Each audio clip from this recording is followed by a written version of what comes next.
the Canaanite woman from the district of Sidon and Tyre, she came to Jesus. And she said to him, "My daughter is tormented by a demon. I ask you to heal her." And Jesus ignored her. The disciples said, "Send her away. She has been shouting after us." And Jesus said to her, "It is not right to throw the food of the children to dogs." And the woman said to him, "Lord, even the dogs eat the scraps that fall from the table of their master." And Jesus said to her, "O woman, great is your faith. Let it be done to you as you have requested." In the first reading today, we encountered the prophet Isaiah, who his reading, although was written a long time ago before the incident took place, was reflected so much, especially by us today and then there at the time it was needed. The chosen people of God had just came back from exile of Babylon. They built a temple, not like Solomon, but they built a temple, and they begin to exclude from the temple members who are not by blood Jewish. If you are not of Jewish blood, you have no place in the temple.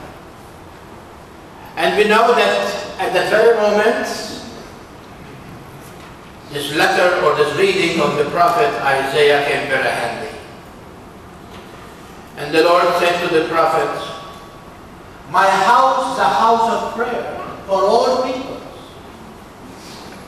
All peoples are called to this house for prayer.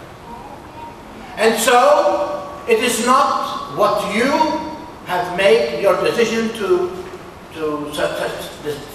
separate my people from coming to me, because I have called them to worship, because they have acknowledged me. They have come to know me. They have come to recognize that I am a God. Although I am the God of your forefathers, they put faith in me. And because of that, I will welcome all peoples. In the second reading in the Gospel today, we find Jesus go to the territory of Tyre and Sidon. I don't know how many of you know the map of Israel. At the very end where Tel Aviv is, calling on the Sea of the Mediterranean, there is what we call it, the Gentiles used to live there, and because the holy city of Jerusalem and that surrounding was only reserved for them, and no one can really live there. And so Jesus now comes to the territory which we call it the territory of the pagans, of the Gentiles. And the Canaanite woman from that district, she came and heard about what Jesus was doing, and she pleaded with him healing for her daughter. And the Gospel says he ignored her. He did not answer her. That's the biggest insult you can do to people. And then the disciples said, "Lord, get her out of our way, because she's screaming and hollering and she does not want to stop." And Jesus said something that is very serious. If we take it very serious, it's very offensive.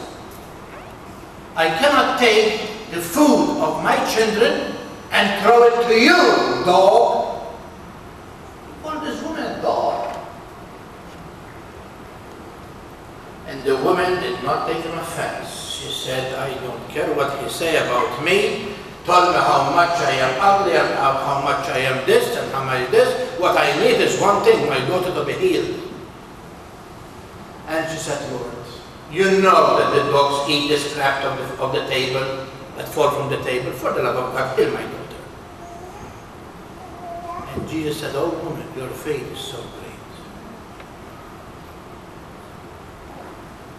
If we look at the life of Jesus, although he said, "I was sent to the house of Israel," he did so much out of the people of Israel.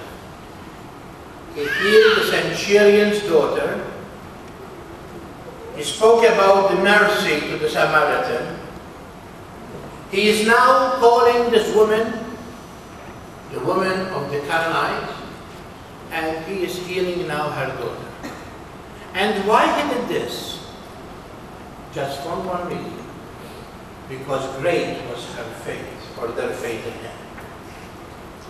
I'd like to go in the letter of St. Paul today, before we come to the message. St. Paul is continuing on what he spoke last Sunday.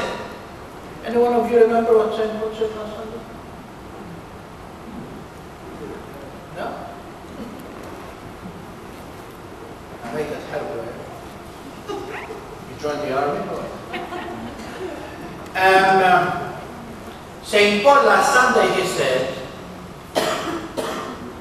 to them was given the promise. They were the adopted children of God. To them God made the covenant with them. To them the prophecy. They are called the chosen people of God. And from their own flesh, God called his Son to this world. And today St. Paul said, I am speaking to you Gentiles, although I am Jew and I am proud of it. And I love my ministry because by my ministry I am trying to move to jealousy my own people, so that they will accept Jesus Christ as the Gentiles has done. And St. Paul said today, by the rejection of the Jews, the Gentiles find grace in front of God. And he said, if this is great, how much greater will be if they who are dead to see will find their salvation in Jesus Christ. And then he continued to say, my dear people, we know that this happened so that God, who shows mercy, who is God of mercy, will shower his mercy to all of us. Because let's face it, like them, we are all sinners. And so his mercy is universal. It's not just for one people, it's for all people. What is the message today? Did the reading speak about the universal call of salvation? Isaiah speaks that all peoples are going to come now and worship. St. Paul said that all people are called to salvation because the rejection of one was the occasion of grace for others, but all of us are called, including all peoples of the world, for salvation. And Jesus today, although he said, I was sent for the lost sheep of Israel, he opened his heart of mercy towards that woman who came to him and pleaded for mercy. Now, my dear people, many of you are mothers. You know that mothers have not taken no for an answer, do you know?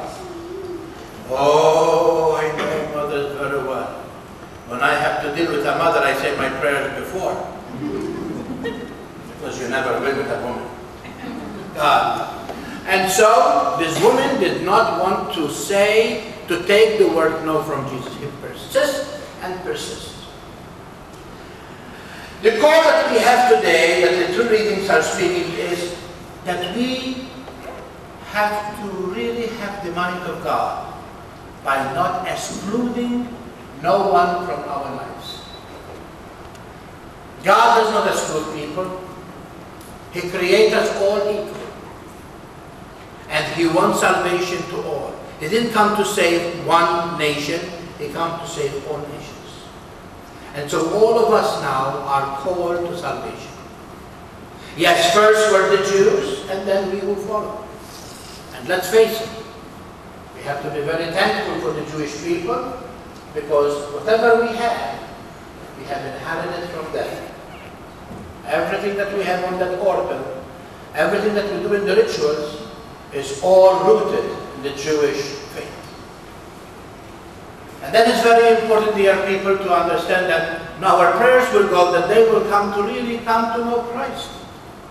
Because for them, Christ also came. In fact, He came from them. How many times in our lives, because of the color, of the race and the background of individual, we exclude people from our lives.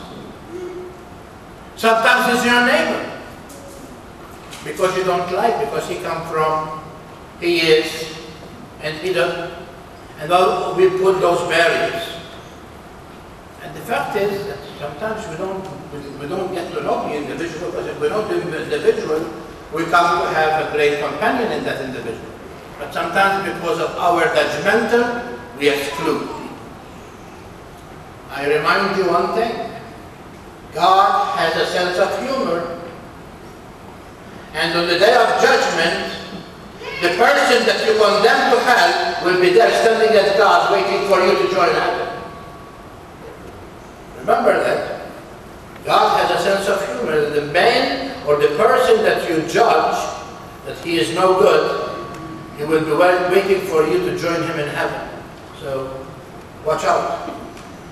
And the other thing is that in order to do this, we need to pray.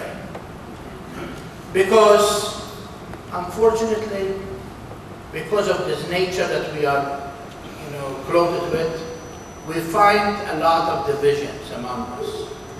And those divisions sometimes are not really rooted on a good background. They are rooted because my mother told me, and our family did this, and when we see these people, we talk about them this way, we say that they are this way, the Hispanics are this name, the Italians are this name. I know all the names, but I won't tell you. Because the only thing is, we have that segregation. And that is not really the faith that we have. Are we all participate of one baptism? Are we all participate of one sacrifice? Are we all participate to be one family? A few moments from now, whether you are black or white, yellow or green, you say, our Father, don't you? So if He is the Father of us all, we are all brothers and sisters. It's not the skin that makes us brothers. And so, as we come to the celebration of the Mass today, we ask the Lord to open our hearts, really, to come to understand that what He has created universally so beautifully, and because in His church, like we read about 3 or 4 weeks ago, we read that